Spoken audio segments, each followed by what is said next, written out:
വെച്ചാല് സത്യം പറ. നോക്ക് വീണപ്പോ അറിയാതെ ചുണ്ടും ഉരസിപ്പോയി. ചെറിയൊരു കാലബദ്ധം. Please sister.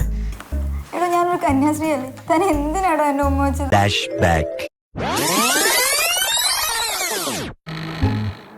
ഈശംശയ്ക്ക് സ്തുതിയായിരിക്കട്ടെ. ഇപ്പോഴും എപ്പോഴും സ്തുതിയായിരിക്കട്ടെ. ഞാൻ ഇലക്ട്രീഷ്യൻ സാമൂല്. നമ്മുടെ ലൈറ്റ് കത്തുന്നില്ലെന്നോ ഫിലമെന്റ് അടിച്ചു പോയെന്നോ അന്തോസേട്ടൻ പറഞ്ഞായിരുന്നു. അപ്പനൊരു കല്യാണത്തിന് പോയേക്കുവാ. ആണോ? അപ്പൊ ലിസിച്ചിയോ? അമ്മയും പോയി. അയ്യോ, അന്ന് ഞാൻ പോയിട്ട് പിന്നെ വരാം, അത് നല്ലത്. വേണ എന്നാത്തിനാ? സാമൂല് വാ, ശരിയാക്കാം. ആണോ? ആ വാ.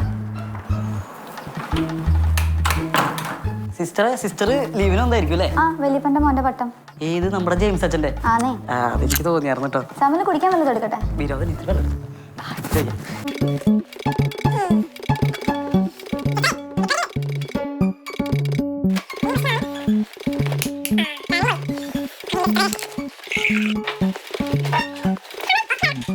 എത്ര ആഴ്ചത്തെ ലീവ് ഉണ്ട് സിസ്റ്ററെ? 2 ആഴ്ചത്തെ. സിസ്റ്ററെ ഇതൊന്നും പിടിച്ചോ, ഞാൻ ആ ലാടെടുക്കാൻ മറന്നുപോയി. സൂക്ഷിച്ചു പിടിക്കണേ. അതിനെന്താ സാമൂലെ? എവിടെ? അവിടെ ഉണ്ട്. എന്താന്ന് അറിയത്തില്ല, 2 ദിവസമൊക്കെ ഇറങ്ങുന്നില്ല. സിസ്റ്ററെ ഓ, ഇത് മൊത്തം പോയി എടുക്കുക. ഈ കാണുന്ന ഈ പെയിന്റ് മാത്രമേ ഉള്ളൂ സിസ്റ്ററെ. എനിക്ക് തോന്നുന്നു എന്റെ കപ്പാസിറ്റർ പോയിന്നാ. നന്നാക്കാൻ പറ്റുമോ? നോക്ക് ശരിയാക്കി തരാം. സാമൂല് കൈ വെച്ചതൊന്നും പാടില്ല. പിടിക്കണേ സിസ്റ്ററെ. ആ, പിടിച്ചിട്ടുണ്ട് സിസ്റ്ററെ. സിസ്റ്റർ അയ്യോ,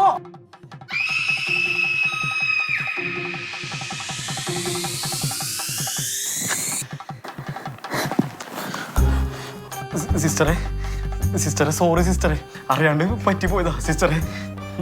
താനൊന്നും പറയണ്ട. അങ്ങനെ പറയില്ല സിസ്റ്ററെ. സിസ്റ്റർ തനിച്ചാക്കിട്ട് ഞാൻ എങ്ങനെ പോകും? സിസ്റ്ററെ ഇത്രയും നാളത്തെ എന്റെ പണിയിൽ ഇതുപോലത്തെ അനുഭവം ആദ്യമായിട്ടാ സിസ്റ്ററെ. കസേരക്ക് അറിയില്ലല്ലോ. അയ്യോ സിസ്റ്ററെ, കർത്താവാണ് സത്യം സിസ്റ്ററെ. ഞാൻ അങ്ങനെ ഉദ്ദേശിച്ചിട്ടല്ല. കസേരക്ക് അറിയില്ലല്ലോ ഇത് സിസ്റ്ററാണെന്നും ഇങ്ങനൊന്നും ചെയ്യാൻ പാടില്ലെന്നോ. സിസ്റ്ററെ ഒരു കാലബദ്ധം. താൻ എന്താ ചെയ്തെന്ന് എനിക്കറിയോ? താൻ എന്തിനാ എന്നോട് ഇങ്ങനെ ചെയ്തേ? സിസ്റ്ററെ ഞാൻ പറഞ്ഞില്ലേ. ഒന്നും പറയണ്ട സിസ്റ്ററെ എന്നെ ടെൻഷൻ ആക്കല്ലേ. ഓടോ സിസ്റ്ററെ. ഏട്ടോ, ഞാൻ കർത്താവിന്റെ മണവാട്ടിയാണ്. ഞാൻ ഇനി എങ്ങനെ കർത്താവിന്റെ മുഖത്ത് നോക്കും? സിസ്റ്ററിന് കർത്താവിന്റെ മുഖത്ത് നോക്കണതാണോ മദർ സുപ്രീമിന്റെ മുഖത്ത് നോക്കണതാണോ പ്രശ്നം? ഇപ്പോ രണ്ടും. സിസ്റ്ററിന് ഒന്നും സംഭവിച്ചിട്ടില്ലേ? ആപത്തിൽ പാപമില്ലാന്ന് സിസ്റ്റർ കേട്ടിട്ടില്ലേ? അതിനങ്ങനെ കണ്ടാൽ മതി സിസ്റ്ററെ. ഒന്ന് കുമ്പസാരി തീരാന്ന പ്രശ്നമല്ലേ ഉള്ളൂ. ഇല്ല, എനിക്ക് പറ്റില്ല. പൊറുക്കില്ല കേട്ടോ, ഇതൊരു ആക്സിഡന്റിൽ നടന്ന കാര്യമാണ്. സിസ്റ്റർ അതിനെ അങ്ങനെ കണ്ടാ പോരെ. എനിക്ക് എന്തും പറയാം, നഷ്ടപ്പെട്ടത് എനിക്കല്ലേ, പോയത് എന്നെ കന്യാത്തല്ലേ. സിസ്റ്റർ ഇത് എങ്ങോട്ടേക്ക് കയറി പോകുന്നേ? ഈ ഒരു ചെറിയ പ്രശ്നം ഞാൻ പറഞ്ഞല്ലോ, ഇത് ആക്സിഡന്റിൽ നടന്ന ഒരു കാര്യമാണെന്ന്. സിസ്റ്ററെ നിങ്ങൾ ഇങ്ങനെ കരയല്ലേ. സിസ്റ്റർ അറിയാൻ വേണ്ടി ഞാനൊരു വലിയൊരു തത്വം പറയാം. എന്താ? ഈ ഉമ്മകള് പലവിധമുണ്ട്. ഇപ്പോ പിള്ളേർ ഉമ്മവയ്ക്കില്ലേ, അതെന്തുകൊണ്ടാ? ഒരു വാത്സല്യം കൊണ്ടല്ലേ. ഞാൻ പിള്ളേരല്ല, ഒരു കന്യാസ്ത്രീയാണ്. ഞാനിതൊന്ന് പറഞ്ഞു തീർത്തോട്ടെ. അതുപോലെ നമ്മുടെ അപ്പനെ അമ്മനും ഉമ്മവയ്ക്കില്ലേ, അതെന്തുകൊണ്ടാ? അതൊരു സ്നേഹം. അതുപോലെ നമ്മുടെ ഭാര്യമാരെ ഉമ്മവയ്ക്കും. ഭാര്യമാരല്ല, ഭാര്യനെ. അതെന്താ? അതൊരു പ്രണയം. അപ്പോ ഈ അതുപോലെ ഒരു സാഹചര്യത്തില് അതൊക്കെ ശരിയാണ്. എന്നാൽ താൻ എന്നെ വെച്ച് ഈ ഉമ്മ ഞാൻ ഏത് കണക്ക് കൊള്ളിക്കും? സിസ്റ്ററെ നിങ്ങളൊന്ന് അടങ്ങ്. എല്ലാ ഉമ്മയുടെ പിറകില് ഒരു ഉദ്ദേശമുണ്ട്. ഈ ഉമ്മയ്ക്ക് പിന്നില് ഒരു ഉദ്ദേശം ഇല്ലാത്ത കാരണം ഈ ഉമ്മ സാധുവാണ്. ഈ negative into negative is equal to positive കേട്ടിട്ടില്ലേ? ആണോ? പിന്നെ തീർച്ചയായിട്ടും. അപ്പൊ കുമ്പസരിച്ച പൊക്കോളൂല്ലേ? പിന്നെ വാ കഴിക്കാൻ പോലും പോവും. പിന്നെയാ കുമ്പസാരം. ഉറപ്പാണോ?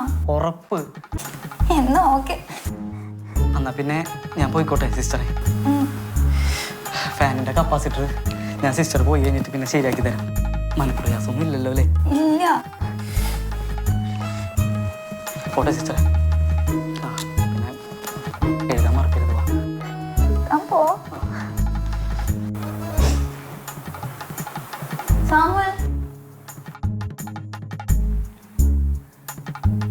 സാമൂല് പറഞ്ഞ എല്ലാം എനിക്ക് മനസ്സിലായി.